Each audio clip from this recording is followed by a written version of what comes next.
Bonsoir. Peut-être c'est bonjour pour vous, les Français. Pour nous, c'est bonsoir. C'est la Nouvelle-Zélande. Comment allez-vous? Ben, on est en train d'entamer notre dernière partie de cette série. Je loue Dieu de votre présence, de votre persévérance.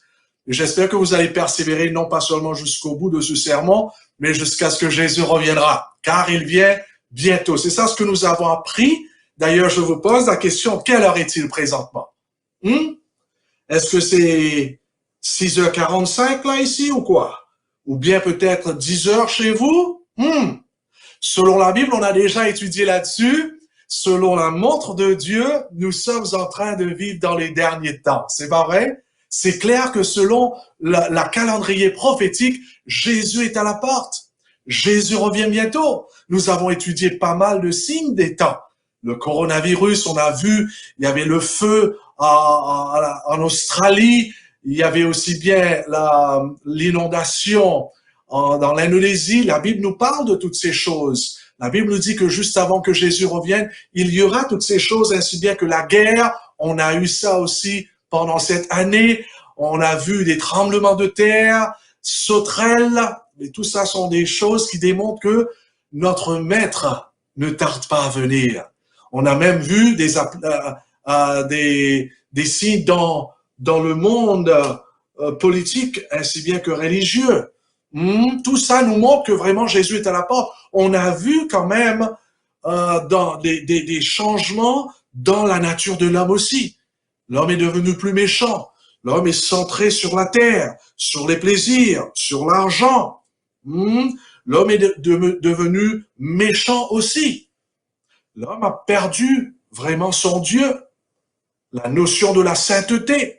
C'est pour cela qu'il y a toutes sortes de péchés qu'on voit autour de nous qui démontrent que notre Seigneur est à la porte. Les gens sont devenus méchants. On voit ça aujourd'hui, même les enfants se tuent. Ils tuent les uns les autres. Il y a des fusillades à l'école.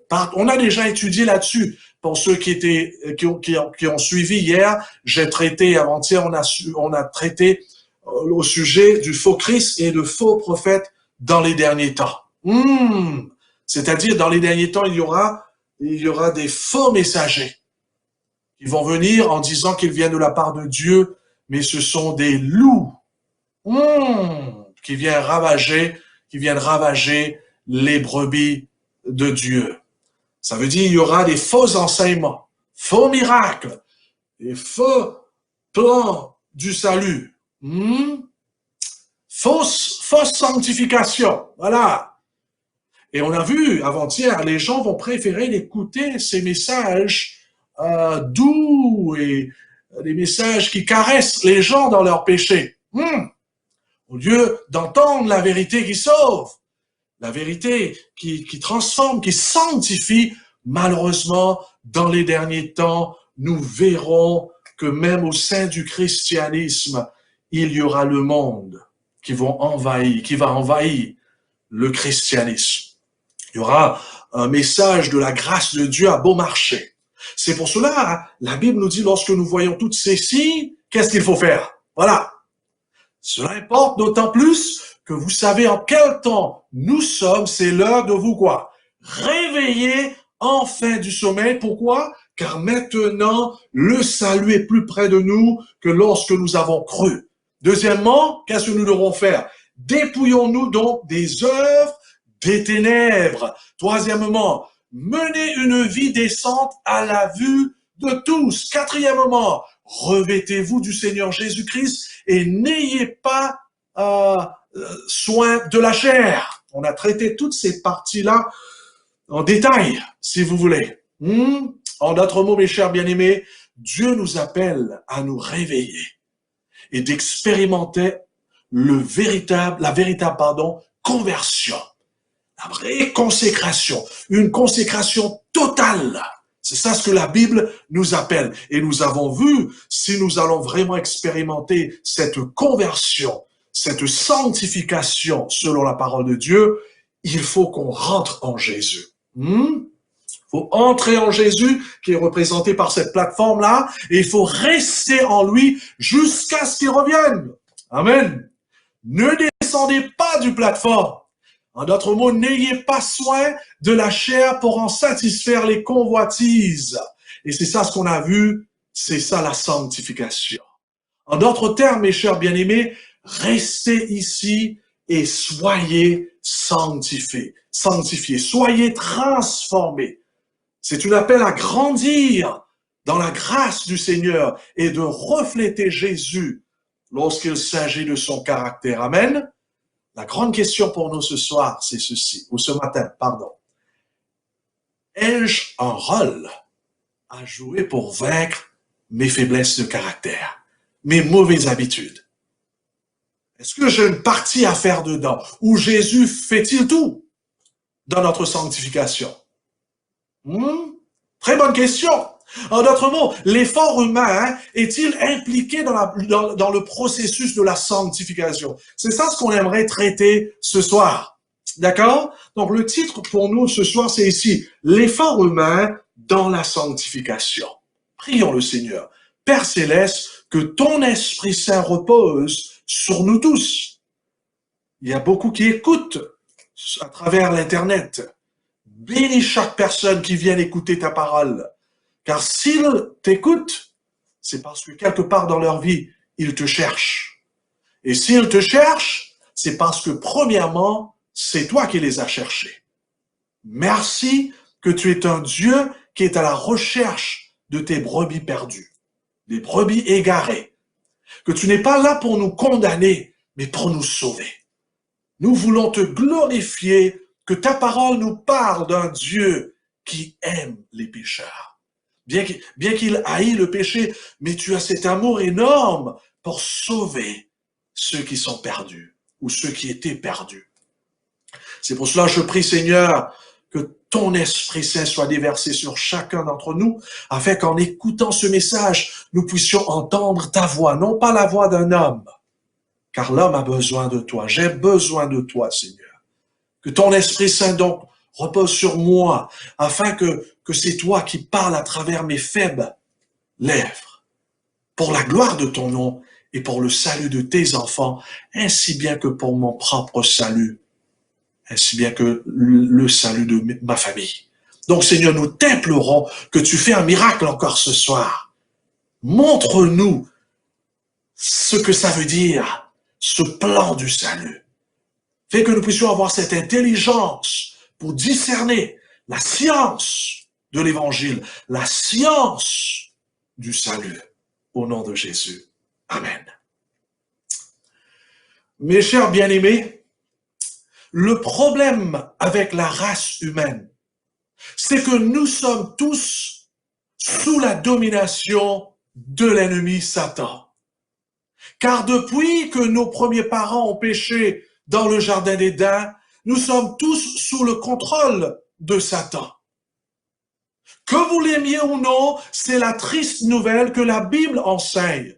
Nous avons tous été soumis à la domination de ces trois influences démoniaques. Je vous ai déjà parlé de cela. Ces trois influences démoniaques, c'est-à-dire le monde, Satan lui-même et la chair. C'est pour cette raison que notre monde est dans un tel pétrin. Voilà pourquoi notre monde est en l'envers, car le péché s'est infiltré partout. En conséquence, nous voyons des relations rompues partout. Nous avons déjà parlé là-dessus. Nous voyons la douleur, la tristesse, la souffrance et la mort partout à cause du péché, à cause de cette domination de l'ennemi sur les êtres humains. Et vous savez quoi, mes chers bien-aimés? Laissés à nous-mêmes, nous sommes absolument impuissants et sans espoir entre les mains de l'ennemi. Car le dilemme de l'homme n'est pas léger. Ce n'est pas superficiel, notre problème. Nous sommes piégés par le péché, par la chair et par le diable lui-même. C'est ça ce que nous avons vu dans le livre d'Éphésiens chapitre 2. Et pour comprendre la gravité de notre dilemme ce soir, notez le travail que Dieu avait confié à Paul. Voyez ce que Dieu va dire à Paul, car Paul c'était l'évangéliste par excellence, si vous voulez. Bien sûr, c'est Jésus qui est l'évangéliste par excellence, mais Paul était un grand homme lorsqu'il s'agissait lorsqu'il s'agit de gagner des âmes. Remarque combien son boulot est tant qu'évangéliste. Est-ce que c'était simplement de prêcher l'évangile, baptiser les gens? Remarque combien. Actes chapitre 26, versets 17 et 18. Je t'ai choisi, Dieu dit à cet homme, du milieu de ce peuple et des non-juifs, vers qui je t'envoie leur ouvrir les yeux. Remarque combien le dilemme de l'homme. D'ouvrir les yeux pour qu'il passe des ténèbres à la lumière et de la puissance de Satan à Dieu. Pour qu'il reçoive par la foi en moi le pardon des péchés et une part d'héritage avec les saints. Est-ce qu'on peut dire amen? Voyez-vous le dilemme de l'homme? L'homme est littéralement sous la puissance de Satan. L'homme est littéralement aveugle lorsqu'il s'agit de Dieu, de la vérité. Oui, l'homme peut avoir de l'intelligence lorsqu'il s'agit de la mathématique, du monde scientifique. L'homme a de l'intelligence, mais lorsqu'il s'agit de la réalité, de la vérité, de la spiritualité, de Dieu lui-même, l'homme est aveugle. De pire encore, l'homme est esclave du monde de ténèbres. En d'autres mots, le problème auquel nous sommes confrontés et tant qu'être humain n'est pas un petit souci, où nous avons simplement certaines faiblesses humaines. C'est pas ça ce qu'on voit dans la Bible. Je veux que vous voyez cela ce soir, mes chers bien-aimés, qui fait que notre besoin n'est pas simplement d'avoir un petit peu de bonheur dans notre vie ici par là, non, ou bien un petit peu d'espoir, un peu de joie, non. Non, c'est pas ça ce que nous avons besoin. Le problème auquel est confrontée chaque personne sur Terre, y compris nos enfants, nos grands-parents, nos grands-mères, nos grands-pères, et tout être, même tout être religieux, si vous voulez, c'est de savoir comment échapper à la domination de Satan. C'est ça notre problème.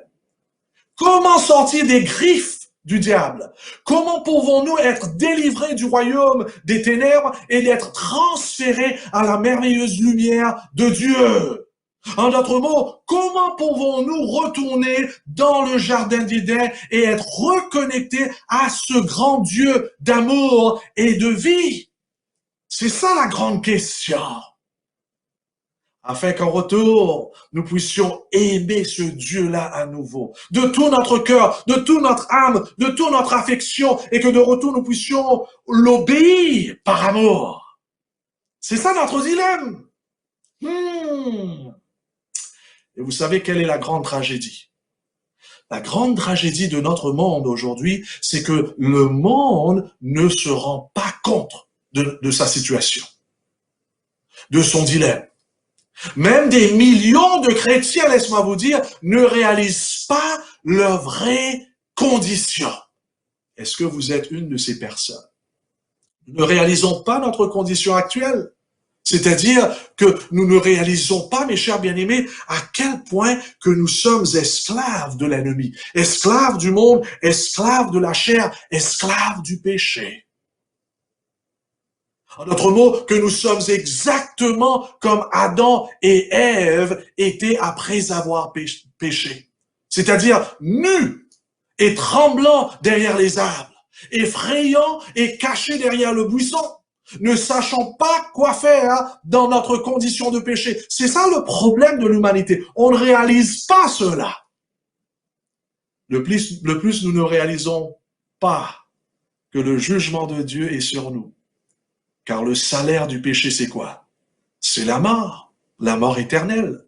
Nous n'avons aucune idée de notre nudité causée par le péché, ainsi bien que la conséquence de notre nudité, c'est-à-dire la mort. L'homme, en d'autres mots, est devenu esclave de l'ennemi. Il est devenu spirituellement aveugle. Ce que nous pensons avoir besoin, c'est juste un petit peu de joie. Et c'est là où on voit la psychologie qui rentre, où les gens essayent de rectifier notre problème en nous donnant des petites doses de Doliprane, afin de régler Notre problème, ce n'est pas que nous avons besoin de petite joie, un petit peu de joie, ou bien de paix, ou bien de succès ici par là, mes chers bien-aimés. Ou bien de devenir un peu mieux dans la vie. Non, c'est pas ça la question. La question que nous devrions tous poser est ceci: avons-nous tous pu sortir de la domination de l'ennemi, du péché et de la chair? C'est ça la grande question pour nous ce soir. En retour, avons-nous pu entrer en Christ et de rester en lui? Sommes-nous réellement réconciliés avec Dieu? Je vous ai partagé sur ça déjà. Et j'aimerais que, en concluant, dans la conclusion, que nous puissions voir réellement que le dilemme de l'homme est tellement profond. Et c'est pour cela, nous avons besoin de Dieu. Nous avons besoin de Jésus. Nous avons besoin de ce plan du salut. Nous avons besoin de cet évangile éternel. Mes chers bien-aimés, la question donc se pose ce soir: où sommes-nous lorsqu'il s'agit de notre compréhension de la réalité de notre problème? Comprenons-nous le dilemme du péché? Ce que le péché a fait dans l'homme, qui fait qu'aujourd'hui, notre plus grand besoin, c'est de rentrer en Christ, c'est de demeurer en lui, c'est d'avoir son Esprit Saint demeurer en nous. C'est ça les questions qu'on devrait se poser. Suis-je vivant réellement pour mon Dieu et pour lui seul? Suis-je en train de grandir et de porter de fruits pour l'éternité? C'est ça les questions que nous tous nous devrons poser ce soir, pendant ces dernières heures de l'histoire de notre monde. Et la bonne nouvelle, nous avons déjà traité cela, c'est pas vrai? La bonne nouvelle que la Bible nous présente, c'est ce « mais Dieu ». Oui, on est perdu, oui, on est kaput, comme disent les Allemands. Oui, on est pourri, on est incapable de s'en sortir. Mais Dieu a fourni une solution. La solution se trouve en Christ, se trouve dans l'évangile de Jésus, se trouve dans le plan du salut. Est-ce qu'on peut dire amen? Mes chers bien-aimés, remarquons bien, le plan du salut est résumé ici dans Romains chapitre 6, le verset 6 à 14. Je résume ici. Remarquons bien comment Paul dit ceci. Sachant que notre vieil homme a été crucifié avec lui. Paul ici parle à l'Église. Il parle dans le contexte du baptême. Quelques versets avant, il parle du baptême. Et là, il parle à l'Église, il dit, sachant que notre vieil homme a été crucifié avec lui. Remarquons bien l'objectif de l'Évangile. Afin que notre vieil homme, ce moi-là, soit crucifié en lui, afin que le corps du péché fût détruit, pour que nous ne soyons plus esclaves du péché. Voyons-nous là, mes chers bien-aimés, l'objectif de l'Évangile, c'est de nous délivrer de l'esclavage du péché. Ainsi, vous-même, regardez-vous comme morts au péché et comme vivants pour Dieu en Jésus-Christ. Est-ce qu'on peut dire amen? Nous avons déjà étudié là-dessus. Ce n'est pas seulement une question de mourir au péché, mais qu'on soit vivant pour Dieu en Jésus-Christ. Il continue, il dit ça dans le verset 12, que le péché ne règne donc point dans votre corps mortel. N'oublie pas, j'ai surligné ici car nous allons venir sur ce mot tout à l'heure. Que le péché ne règne donc point dans votre corps mortel. Et n'obéissez pas à ses convoitises. Ne livrez pas vos membres au péché. Voyez-vous, même après la conversion, on peut retourner en bas dans le monde et livrer notre membre au péché, voyez-vous. Et c'est pour cela que Paul lance ce défi. C'est le message de la sanctification. Ils ont été tous justifiés ici. Maintenant, il lance ce message de la sanctification. Ne livrez pas vos membres au péché comme des instruments d'iniquité, mais donnez-vous vous-même à Dieu, comme étant vivants de mort que vous étiez, et offrez à Dieu vos membres comme des instruments de justice. Voyez-vous, auparavant, lorsqu'on était dans le péché, dans le monde du péché, nous étions en train nos corps étaient devenus des membres de l'iniquité. Mais maintenant, parce que nous sommes passés de la mort à la vie, et maintenant nous sommes en Christ, offrez à Dieu vos membres comme des instruments de justice, car le péché n'aura point de pourvoir sur vous. Voyez-vous l'objectif du plan du salut, afin que le péché n'aurait point de pouvoir sur vous, puisque vous êtes non sous la loi, mais sous la grâce. Vous n'êtes plus sous la loi, c'est-à-dire les œuvres de la loi. On n'est pas sauvé des œuvres de la loi, on est sauvé par grâce. Et c'est pour cela, Dieu nous appelle à vivre cette vie victorieuse sur le péché. Est-ce qu'on peut dire amen? En d'autres mots, le plan du salut, mes chers bien-aimés, répond à notre dilemme, à cette domination que le diable avait sur nous. Dieu, dans son grand plan du salut, mes chers bien-aimés, il nous a présenté Jésus et la justification et la sanctification et la glorification afin de nous libérer de l'esclavage du péché. Est-ce qu'on peut dire amen? C'est pour cela, c'est tellement important pour nous d'être réellement convertis. J'aimerais traiter encore à nouveau là-dessus, l'importance d'être converti. Car, comme j'ai dit auparavant, il y a un monde de différence pour les gens qui sont ici et pour ceux qui sont là. Et ici, je ne veux pas dire que la différence entre des chrétiens et des non-chrétiens. Non, non, car il y a beaucoup de chrétiens qui sont encore ici. Je vous ai déjà expliqué ça. Ils vont à l'église, mais ils sont encore ici. D'être ici, c'est quelque chose d'autre, mes chers bien-aimés. D'être ici, il faut que quelque chose se passe dans notre cœur, dans notre vie. C'est la nouvelle naissance, comme je vous ai expliqué. C'est de entrer en Christ par la foi et de demeurer en lui. Malheureusement, beaucoup de gens vont à l'église, mais ils ne montent jamais ici avec Jésus, comme je vous ai expliqué avant. Ils n'entrent jamais vraiment en Christ et naissent de nouveau. Ils restent plutôt ici. Ils sont satisfaits du fait d'aller à l'église simplement et de faire des actes religieux pour Dieu. Ils passent leur temps, beaucoup passent leur temps à chanter ici, dans la chorale. Dieu soit loué si vous avez une belle voix. Il faut me comprendre. Dieu soit loué. Mais votre belle voix a de la signification seulement lorsque tu chantes en Jésus. Est-ce qu'on peut dire amen? Certaines enseignent même les leçons de l'école du sabbat, pourtant ils sont ici.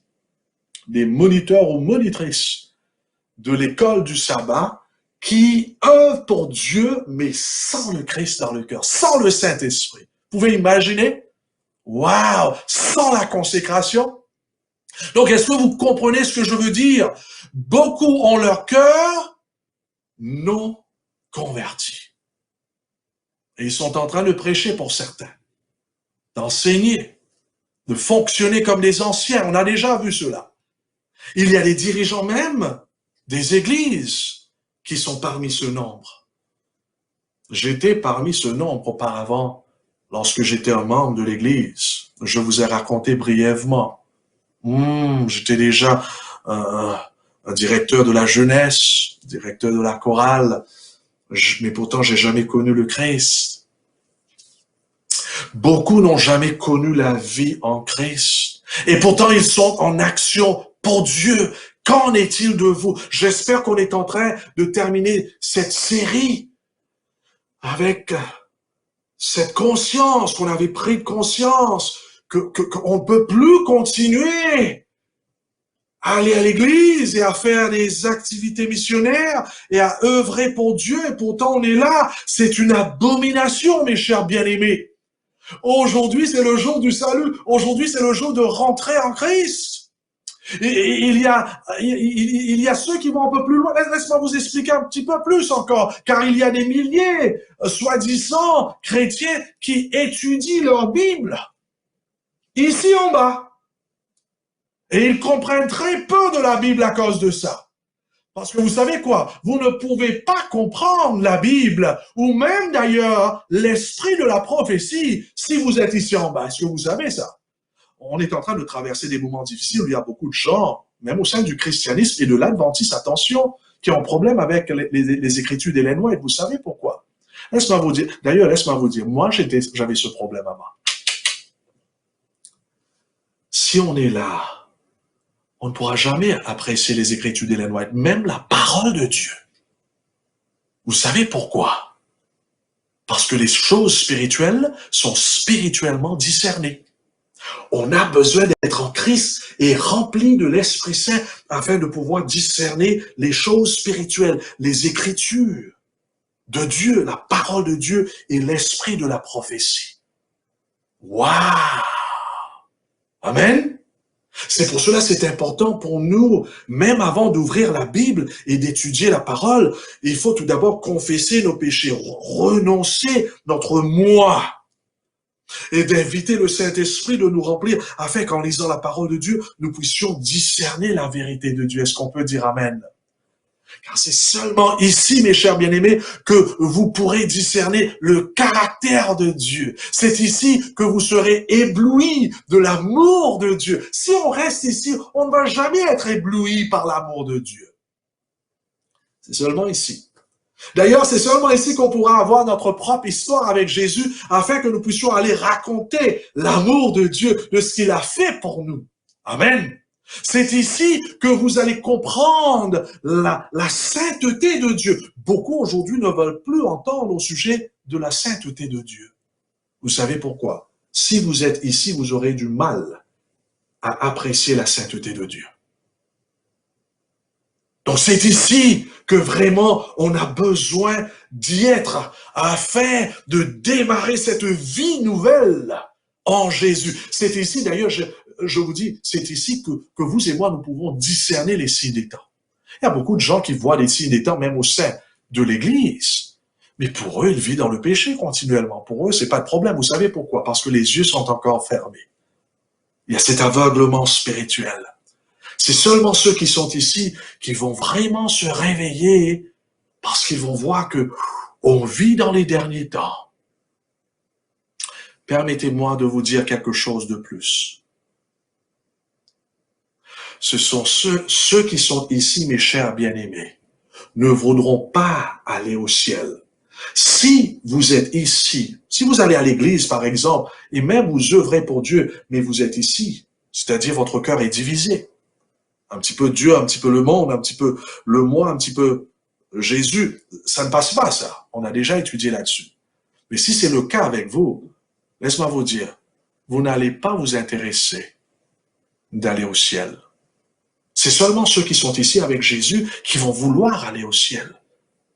Car non seulement que le Saint-Esprit va nous aider à voir et connaître Jésus, mais le Saint-Esprit va nous donner cette capacité d'aimer son Dieu. Amen. Est-ce que vous me suivez? Si on est ici, on ne pourra jamais apprécier les choses célestes. Car ici, on n'a pas une relation vraiment avec Dieu. Ici, c'est une apparence. De plus, mes frères et mes sœurs, beaucoup sont ici et ils prient à Dieu. Et vous savez quoi? Rien ne se passe dans leur vie. Leurs prières ne sont pas exaucées. Pourquoi? Parce que nous prions hors du Christ. Voyez-vous? C'est pour cela, voyez-vous, mes chers bien-aimés, c'est important pour vous de rentrer en Jésus. Et c'est là que vraiment vous pouvez prier. Et là, vous verrez des miracles à travers vos prières. Gloire à Dieu! Et c'est pour cela, Jésus dit prier en son nom, prier dans le nom de Jésus, c'est de prier ici, là en haut. Beaucoup adorent Jésus, mais c'est ici, au lieu d'adorer Jésus, ici. Ils adorent Jésus avec un cœur charnel. En conséquence, leur adoration est charnelle, égocentrique. Et c'est exactement comme l'offrande du cœur, une abomination. Ah, j'espère que vous êtes en train de comprendre l'Évangile. Alors que d'autres font de l'évangélisation, ils tentent de gagner des âmes pour Dieu, mais ils sont là ici. Pas de consécration. Laisse-moi vous dire, c'est une impossibilité. Peut-être vous allez pouvoir gagner une ou deux personnes, mais il n'y aura pas des changements radicaux dans la vie de ces personnes. Pourquoi? Parce que même dans ta vie, il n'y a pas de changement. Voyez-vous cela? Car nous avons besoin de l'expérience de la chambre haute pour gagner des âmes. Et c'est ici la chambre haute. Est-ce qu'on peut dire Amen? Ah oui, c'est ici. Non, mes chers bien-aimés, voyez-vous combien il est important d'être ici avec le Christ. Pour être réellement converti, pour être réellement rempli du Saint-Esprit, pour être réellement sanctifié, car ici-bas, c'est pour des chrétiens qui portent des masques. Vous n'êtes pas ces chrétiens-là. Vous êtes un enfant de Dieu. Dieu est en train de vous appeler à se préparer pour ces milliards des années qu'il a préparées pour vous dans l'éternité. Est-ce qu'on peut dire Amen? Ici-bas, c'est fait, mes chers bien-aimés, pour ces chrétiens qui font des bonnes œuvres à travers le moi. Et ici, la conséquence, c'est la mort. Tandis qu'ici, en haut, mes chers bien-aimés, ici, ce sont pour ces vrais enfants de Dieu qui cherchent vraiment à expérimenter le salut. Car c'est là, comme je vous ai dit avant, c'est là qu'on devient vivant en Christ. C'est la justification par la foi. C'est d'être couvert par la justice de Christ. Et laisse-moi vous dire, ne rate pas cela. C'est ça ce qui nous sauve. N'oublie pas, c'est la justice de Christ qui nous couvre. C'est la justice de Christ qui nous sauve. Car on n'a rien de bon en nous. Nous ne sommes pas sauvés par nos bonnes œuvres, mais par la justice de Jésus. Est-ce qu'on peut dire Amen? Mais bien sûr, lorsque quelqu'un est sauvé par la justice de Christ, à travers la sanctification, il commence à vivre cette justice-là, par la foi, par l'intermédiaire de la parole, par l'intermédiaire de l'Esprit Saint, à travers des épreuves et tout ça. Donc, est-ce que nous sommes ici présentement dans la clôture de cette série? Posons-nous la question, est-ce que vraiment nous sommes ici? Pour ceux qui peut-être vous étiez là auparavant, mais vous êtes partis loin de Dieu. Vous étiez à la dérive. Le monde vous a séduit quelque part. Jésus vous invite à retourner avec lui. Jésus vous aime encore. Jésus a un plan extraordinaire. Non pas seulement l'éternité, mais Jésus veut planter l'éternité dans ton cœur. Jésus veut te transformer, te libérer de la domination du péché. Et cette liberté, cette délivrance est accomplie à travers ces trois parties. Justification, sanctification, glorification. La justification, c'est la délivrance de... Comment on dit ça en français? Du penalty. Je ne sais pas si on dit penalty du péché. La sanctification, c'est Dieu qui nous délivre de la puissance du péché. La glorification, c'est là où Dieu nous délivre de la présence du péché. Vous avez vu ça? 3 P. Penalty, je ne sais pas si on dit ça en français, je m'excuse. Penalty, puissance et présence du péché. Waouh! C'est pour ça, posez-vous la question, est-ce que vous êtes ici? Car c'est la vie de Dieu. Regarde ce que l'Esprit de la prophétie nous dit dans Message choisi, volume 1, page 459. Il n'est pas nécessaire que j'attende un instant de plus avant d'être sauvé. Est-ce qu'on peut dire Amen? Waouh! Il est mort et ressuscité, c'est-à-dire Christ est mort et ressuscité pour ma justification. Il me sauvera quand? Maintenant, j'accepte le pardon qu'il m'a promis. Est-ce qu'on peut dire Amen? Présentement, tu peux recevoir le pardon. Donc, qu'est-ce que tu attends?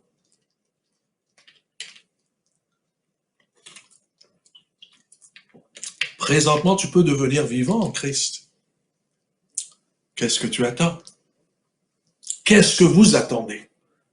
Montez sur cette plateforme au plus vite possible. Est-ce qu'on peut dire Amen?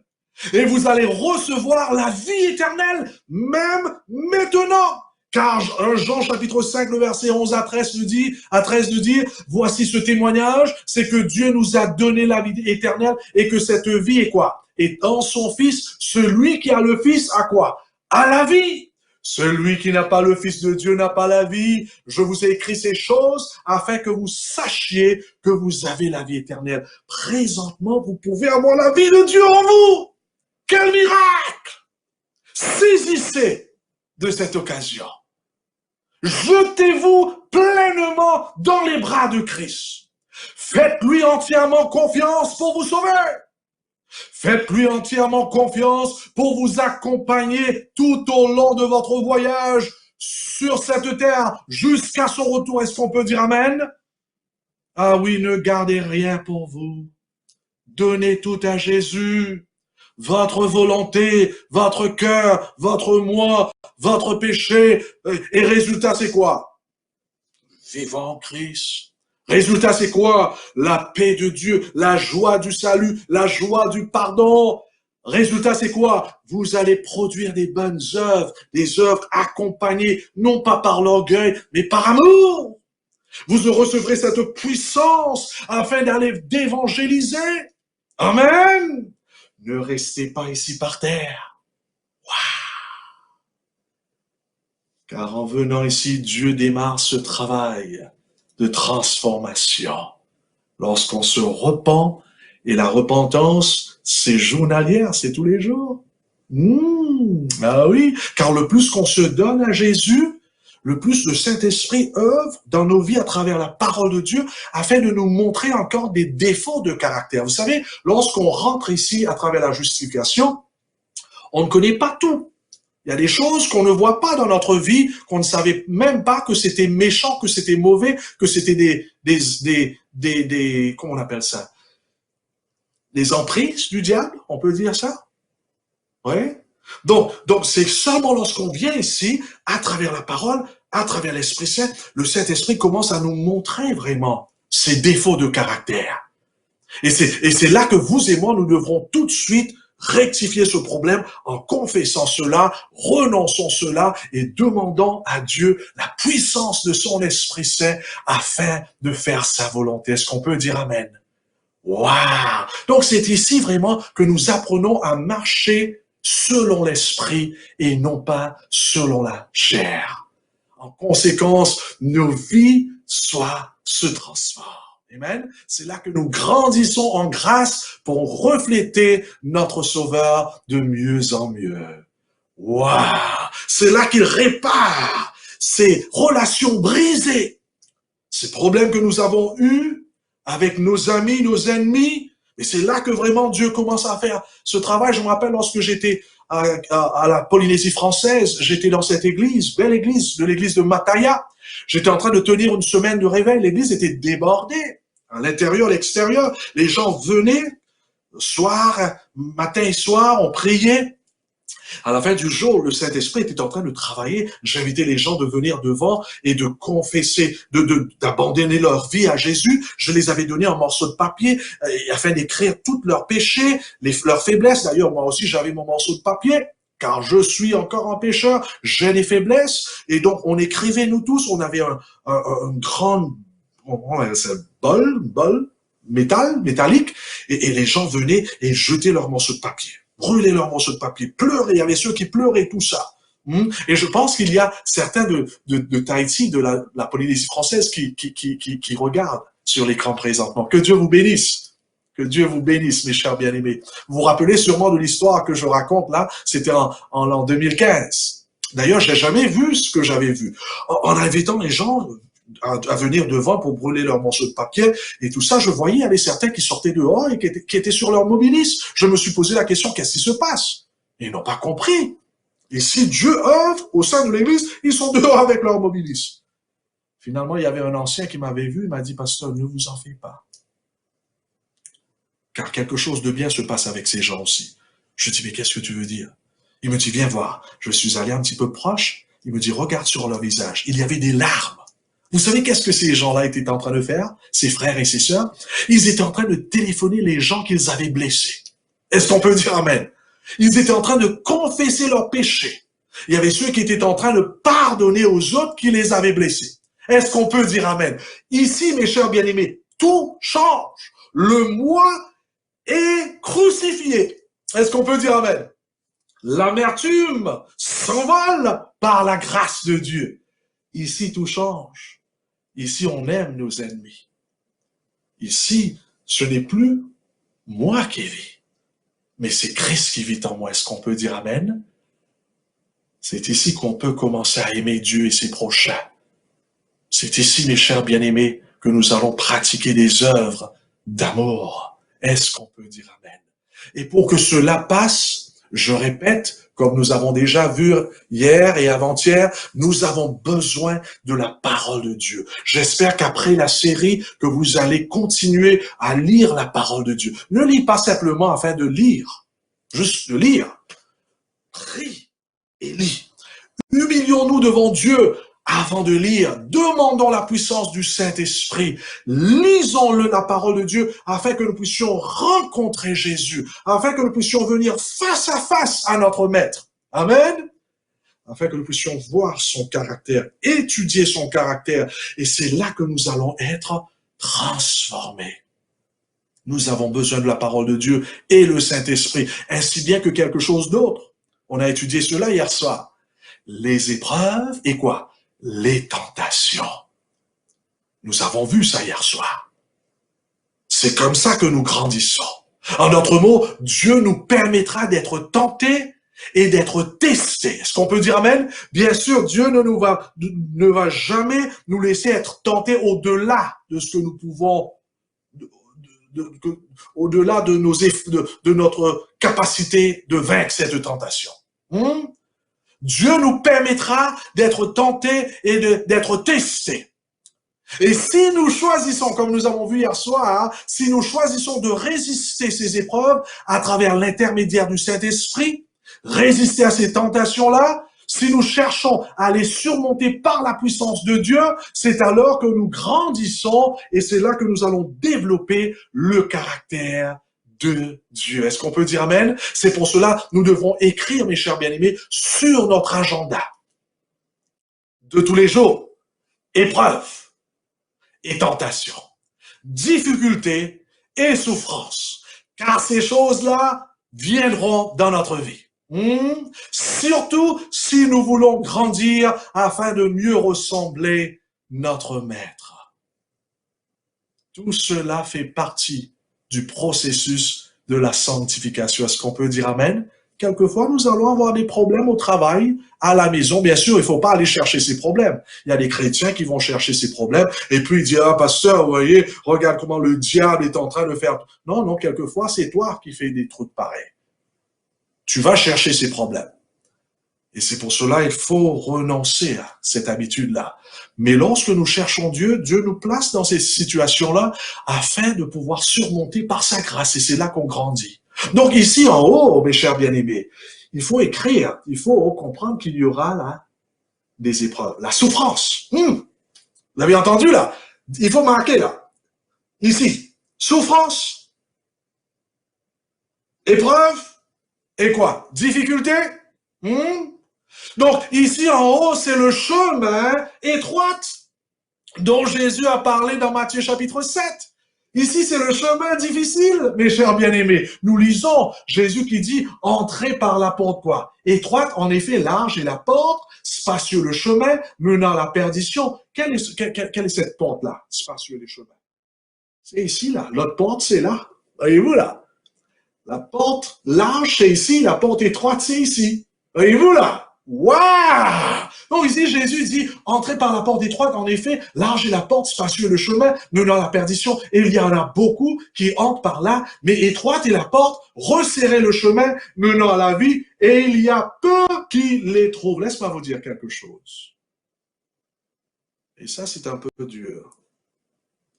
Ne pense pas que la majorité vont être sauvés. Parce que la nouvelle naissance, c'est pas quelque chose que tout le monde connaissent au sein du christianisme. Car beaucoup veulent les deux. Il y a beaucoup qui ont un pied ici et un pied ici. Mais ça ne passe pas avec Dieu. Et c'est pour cela que vraiment, malheureusement, il y aura beaucoup qui vont préférer de choisir la porte large. Tandis que ici, il nous dit quoi? Mais la étroite est la porte, resserrez le chemin menant la vie, et il y en a peu qui les trouvent. Voyez-vous là?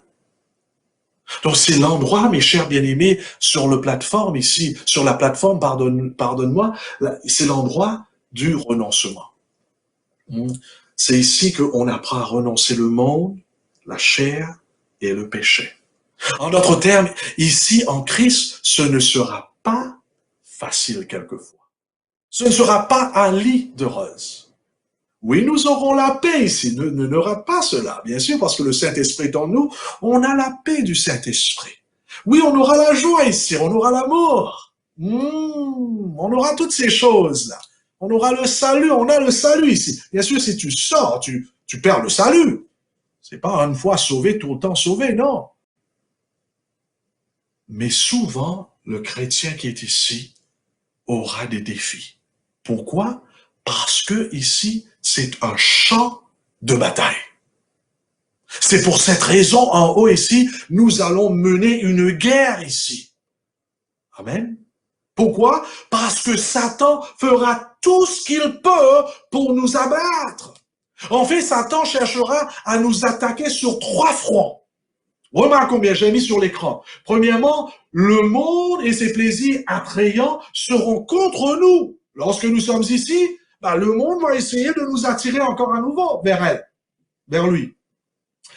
Deuxièmement, Satan, le prince de l'air, s'efforcera de nous tenir loin de notre Christ. Troisièmement, notre chair, le moi, notre nature pécheresse sera contre le Saint-Esprit.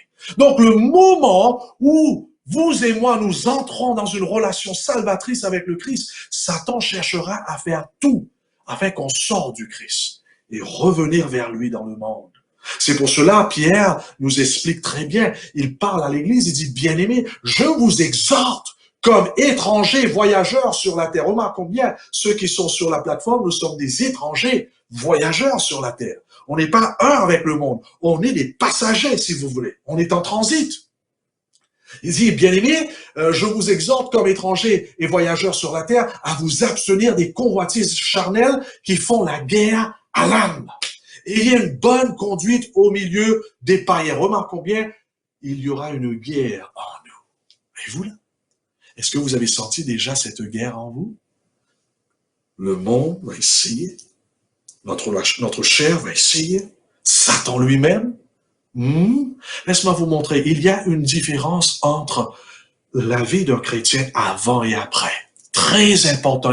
Il faut que vous compreniez cela. Il y a des gens qui sont paniqués, qui se paniquent lorsqu'ils voient qu'ils retombent, ils rechutent. Ils disent, pasteur, Dieu n'est plus avec moi, ma conversion n'était pas vraie. Et écoute, il faut comprendre quelque chose. Car il y a une différence entre ces deux personnes. Avant de rencontrer Jésus et entrer en lui, le péché régnait en vous. Jusqu'après, le péché tente de survivre dans votre vie. Est-ce que vous voyez la différence là? En d'autres mots, avant notre nouvelle naissance, quand nous avons été encore dans le monde, le péché régnait en nous. Nous avons été des esclaves du péché. Le péché était notre maître, notre Dieu, si vous voulez. Mais après la nouvelle naissance, quand nous sommes en Christ, le Saint-Esprit rentre dans notre cœur, le péché essaye de survivre en nous. Et c'est ça, cette guerre-là. Il s'agit du péché et de ces influences du monde et de la chair qui vont essayer de reprendre le contrôle de notre vie, de notre cœur. C'est là la bataille. C'est pourquoi parfois le disciple tombe. Parfois vous allez tomber. Malheureusement, nous allons tomber. Nous tomberons parfois à cause de ces facteurs contradictoires en nous qui essaient de reprendre le relais. C'est parce que la bataille contre la chair fait toujours rage, violemment. Le diable va essayer de chercher à nous dévorer à travers ses nombreuses tentations. Et le monde cherchera à nous séduire dans son moule. Et comme on a vu hier, Dieu le permettra de le faire. Et vous savez quoi? Par la grâce de Dieu, nous pouvons surmonter toutes ces épreuves et tentations. Est-ce qu'on peut dire amen? Oui, mes chers bien-aimés, je puis tout par celui qui me fortifie. Je puis tout par l'aide du Saint-Esprit. Je puis tout par la puissance des anges que Dieu nous envoie dans cette lutte. Donc, vous voyez, mes chers bien-aimés, la différence entre avant et après. Avant, lorsque j'étais dans le monde, j'étais non converti. Le péché régnait dans ma vie. Je suis satisfait de pratiquer le péché. J'aime le péché avant. Mais dans la conversion, le péché tente de survivre.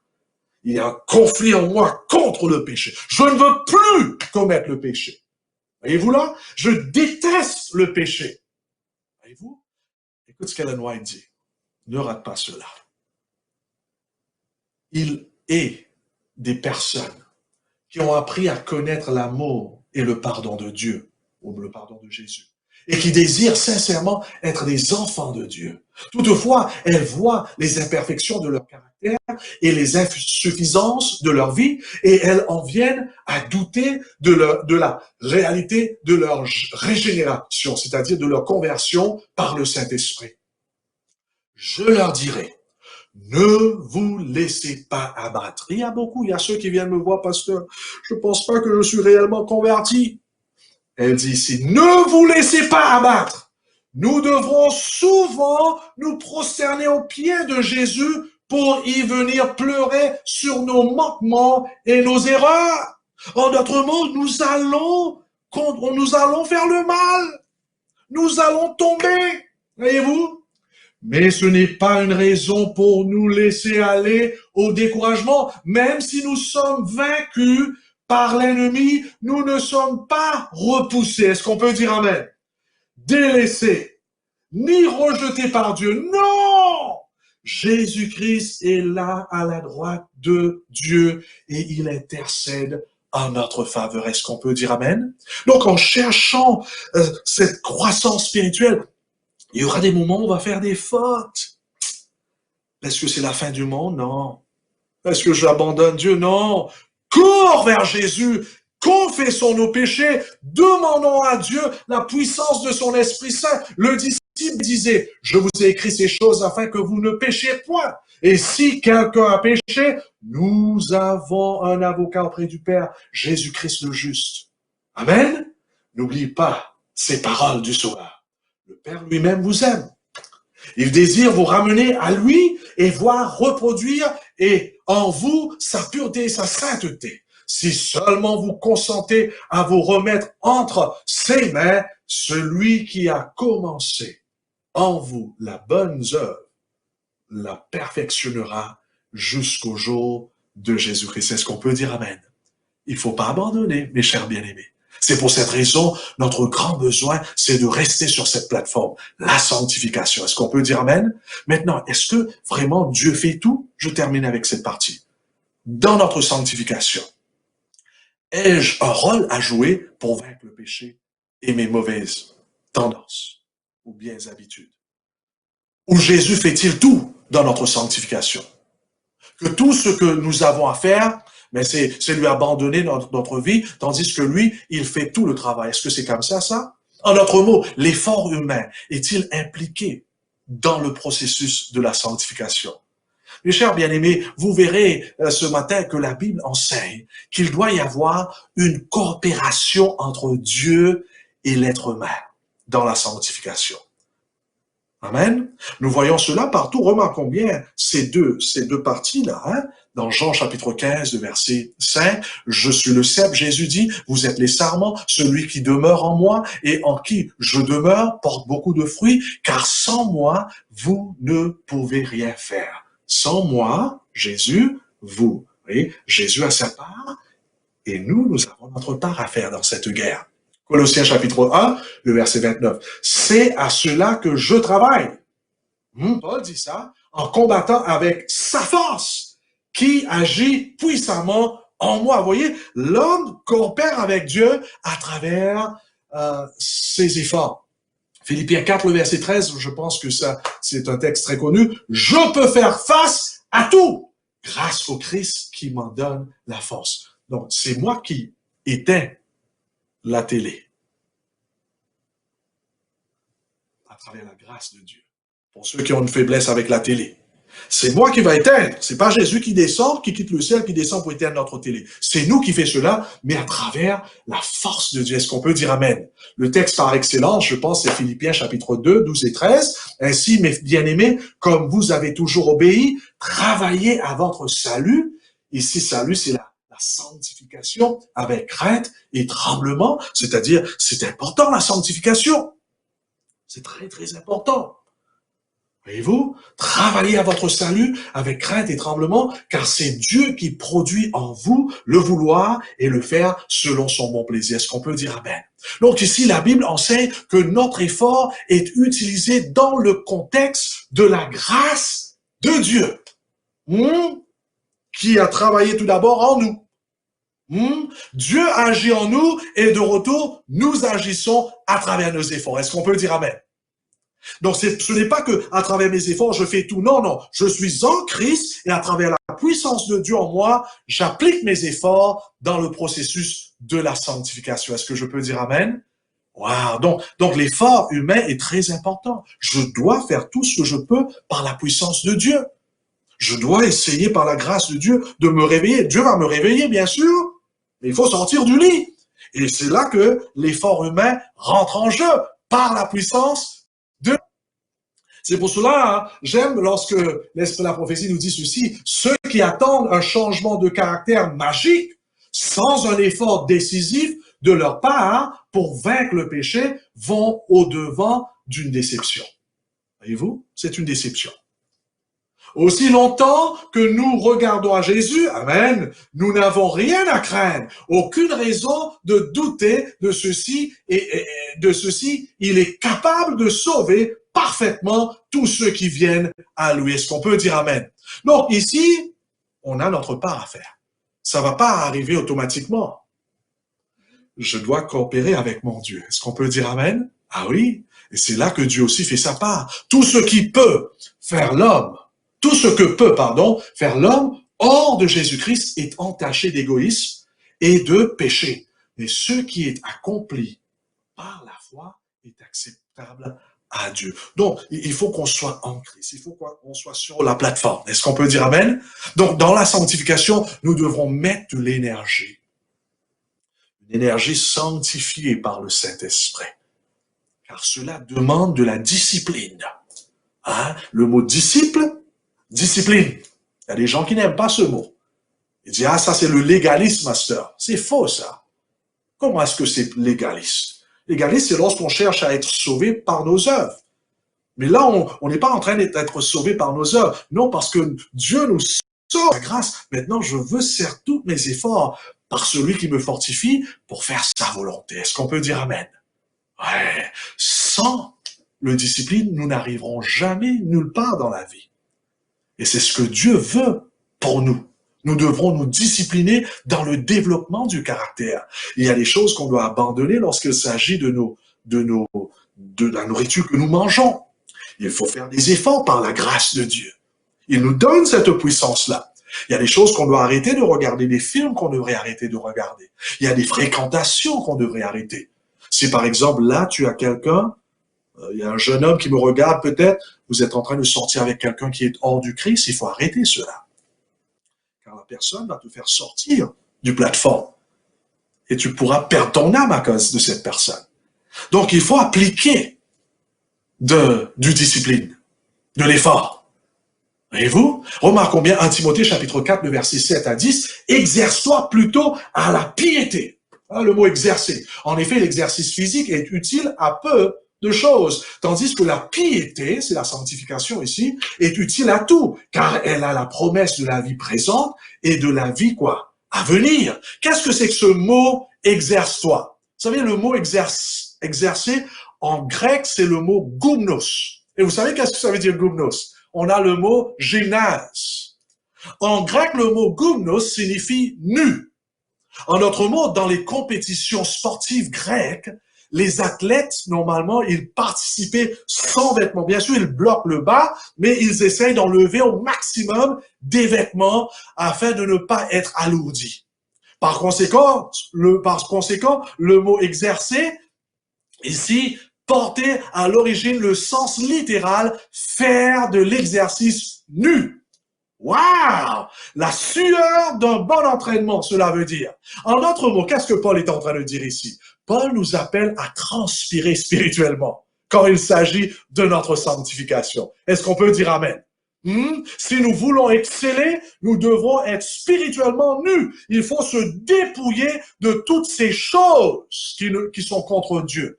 Ah, il continue dans le verset 10, c'est dans cette perspective-là, en effet, que nous travaillons et que nous nous laissons insulter parce que nous avons mis notre espérance dans le Dieu vivant, qui est le sauveur de tous les hommes et en particulier des croyants. Travaillons ici, c'est quoi? Le mot en grec veut dire agoniser.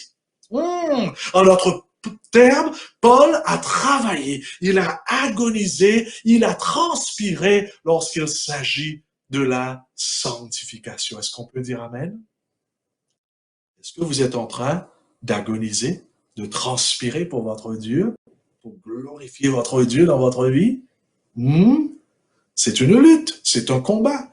Mais n'oublie pas, on n'est pas toute seule, on est sur la plateforme et le Christ est avec nous. Est-ce qu'on peut dire Amen? Le Christ n'a jamais déclaré dans ce livre extraordinaire. J'espère d'ailleurs, lisons ces livres, mes chers bien-aimés. L'esprit de la prophétie. On est arrivé dans un temps, on voit tant de choses qui se passent. Ces livres nous ont été donnés afin de savoir comment se préparer pour le ciel. Elle dit ici, le Christ n'a jamais déclaré qu'il était facile d'atteindre à la perfection morale. Un caractère noble et bien équilibré ne nous est pas donné à la naissance et n'est pas non plus le fait du hasard. On l'accueille par des efforts individuels. Voilà les efforts. En vertu des mérites et de la grâce du Christ. Est-ce qu'on peut dire Amen? Ouais. Dieu nous accorde des facultés, les talents, à nous de former notre caractère. Voyez-vous? Nous y parvenons au prix de quoi? De lutte. Gumnos. D'agoniser, voilà le mot. Hein, c'est biblique ça. Nous y parvenons au prix de lutte sévère avec le moi. Notre orgueil, car le moi va vouloir retourner dans le monde et manger n'importe quoi et fréquenter n'importe quelle personne et tout ça. Tandis que le Saint-Esprit nous dit, non mon fils, non ma fille, tu restes là avec moi. Bientôt à la maison. Amen. Donc les tendances héréditaires doivent être combattues sans relâche. Il faut s'examiner attentivement avec un œil critique et ne faire grâce à aucun trait défectueux.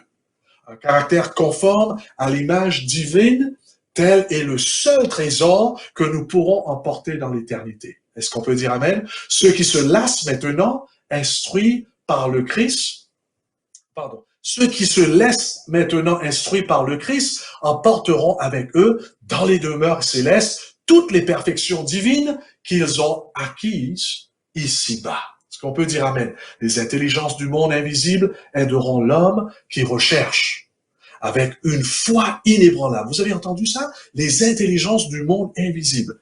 Dieu va nous aider à travers ses anges afin de vaincre l'adversaire.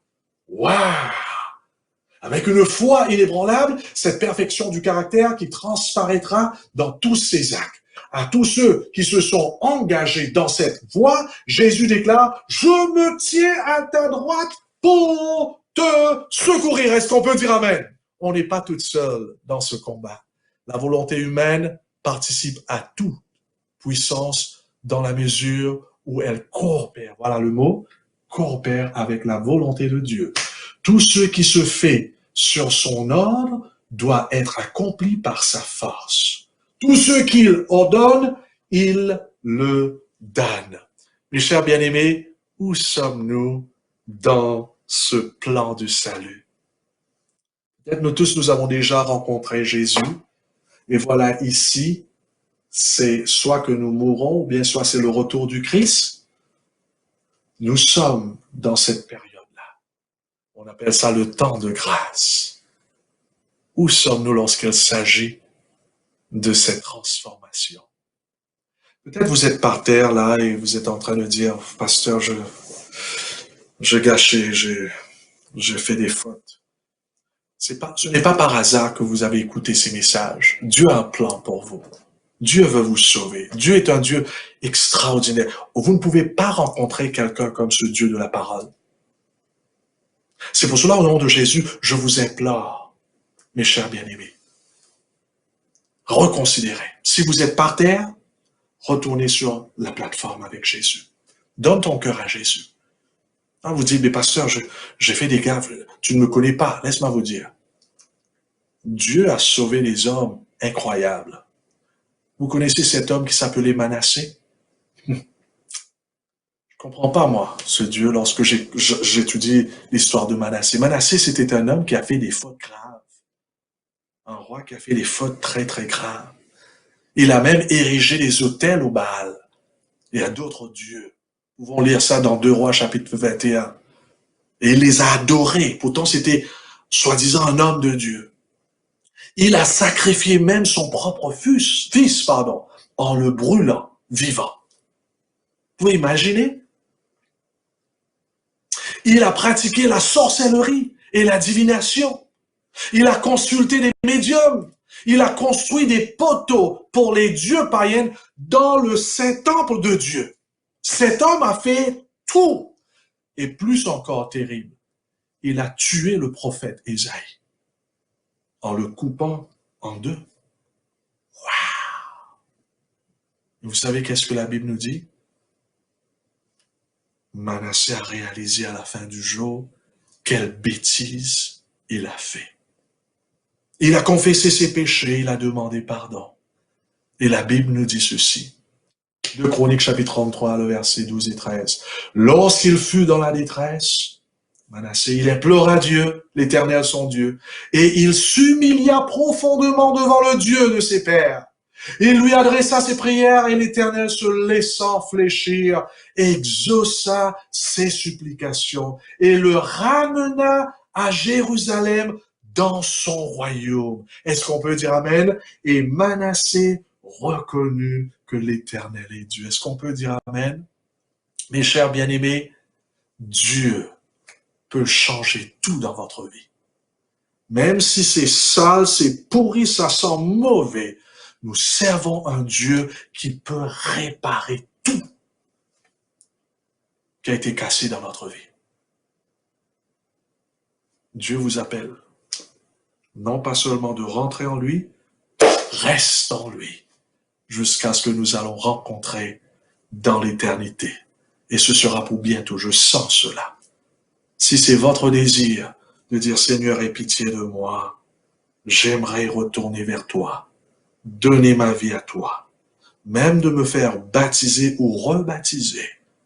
Allez voir votre pasteur, mais allez voir Jésus tout d'abord. Amen. Confessez, humilions-nous devant lui. Seigneur, aie pitié de nous, car nous avons péché contre toi. Nous avons essayé d'être des chrétiens avec peu de ton Esprit Saint. Nous avons essayé d'être des chrétiens charnels, un pied en toi et un pied dans le monde. Et c'est impossible, car nul ne peut servir de maître à la fois. Nous t'avons blessé à plusieurs reprises.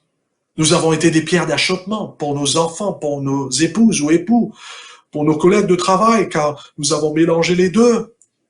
Aie pitié de nous, Seigneur. Aie pitié. Nous avons transgressé tes lois. Ces lois d'amour. Nous avons vécu une vie de relations brisées. Change notre cœur, Seigneur. Fais-nous grâce. Viens à notre secours aujourd'hui. Prends-nous toi-même entre tes mains, entre tes bras. Porte-nous sur cette plateforme en Jésus. Et commence à faire ce travail en nous. Fortifie notre volonté, Seigneur, afin que nous puissions vouloir de faire ta volonté. Fais cela. Envoie des anges à notre côté, Seigneur, pour nous épargner, non pas contre le coronavirus physique, mais contre le péché, contre la chair, contre le monde et ses attraits. Viens en nous, reste en nous. Enseigne-nous comment marcher selon l'Esprit Saint, afin que le Christ seul soit glorifié dans notre vie. Et qu'ensemble avec Paul, que nous tous nous puissions dire, ce n'est plus nous qui vivons. Nous avons été crucifiés avec le Christ, ce n'est plus moi qui vis, mais Christ qui vit en moi. En attendant ton glorieux retour, Seigneur, que tu puisses perfectionner notre caractère de jour en jour, jusqu'à ce grand jour lorsque tu viendras. Ce sera tout fait, tout terminé, pour la glorification. Au nom de Jésus. Amen. Que Dieu vous bénisse, mes bien-aimés. Merci d'avoir été avec nous pendant ces quelques jours.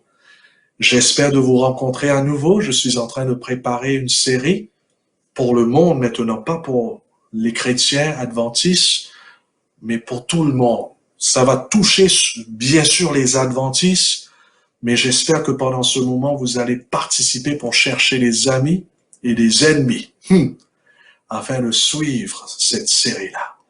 Que Dieu vous bénisse. N'oublie pas, Pasteur Jean-Noël, dans votre prière, et je vais me rappeler de vous aussi. Bon courage, ne lâche pas, n'abandonne pas surtout, et ne regardez pas à vous et vos défauts.